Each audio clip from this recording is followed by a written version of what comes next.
Hello guys and welcome back to Aquatic Life and Theme Parks and another episode of How to Start a Fish Tank. In this episode I'm going to be talking about everything about Hardscape when it comes to building your aquarium. So let's start off with what is Hardscape. Now Hardscape is the structure in your aquarium and it makes the fish's habitat and it makes the fish's habitat and what they're going to be living in for the rest of their life. Now I like to break Hardscape down into two categories and that's what I'm now going to be talking about right now. The non-natural category is things that are man-made and pre-built. This can be anything from skull heads all the way up to fairy tale castles, and it is most likely that beginners when coming into the hobby first time will purchase these.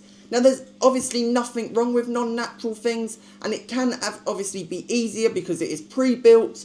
You know, it's just easy to place in, and it doesn't mean that any sort of work needs to be done or anything needs to be done to make your aquarium, you know, natural. You can just place it in and it will be done.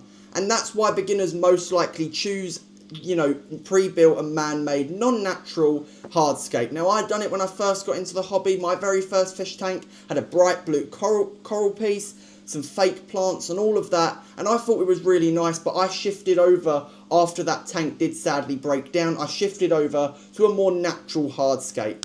Natural Hardscape is things that are not man-made and from the wild. It makes your fish tank look really from the wild and makes the fish's habitat come to life. Now for a beginner this can be quite daunting and can actually scare people off because you do have to, you know, make the scape yourself. You have to put things together yourself, you have to glue things down, you have to do all of the other things that in between, and it can be quite scary and can scare people off, and that's why people do go for a non-natural, Hardscape. Now this natural Hardscape can be anything from natural and wild wood, like spider wood and other types of wood, to natural boulders, rocks and pebbles. So which one is actually better? Now there is no right or wrong answer whether natural or non-natural is better. In my opinion, natural is just a little bit better because it gives you that freedom to build whatever you want. But it also educates people sometimes because you have to look in, if you really want to make a natural habitat for your fish, you have to look into, you know, what the habitat looks like to obviously everything else in between.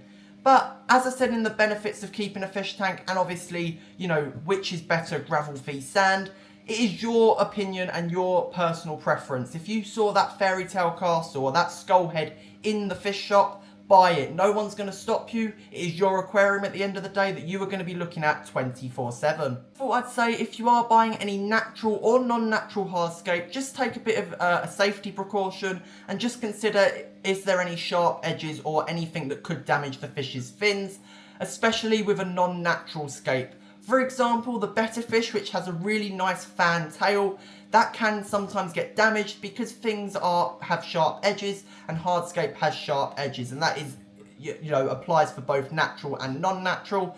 So before purchasing any Hardscape, just make sure there's no sharp edges or obviously anything else that could damage the fish's fins. And if you are unsure, then check with your local fish shop. I'm sure they'll be happy to help and advise you. So there we go, all of the information you are going to need for anyone that is buying Hardscape or thinking about getting a fish tank at this point. Now I hope this video did help, and if I have missed any points or you want to suggest a video for this series, please drop your idea or question down in the comment section below and I will try my best to answer them. But if you have any video suggestions, also drop them down in the comment section below for this series and I will try my best to do something on the subject. But apart from that, stay aquatic everyone, and I'll see you in the next one.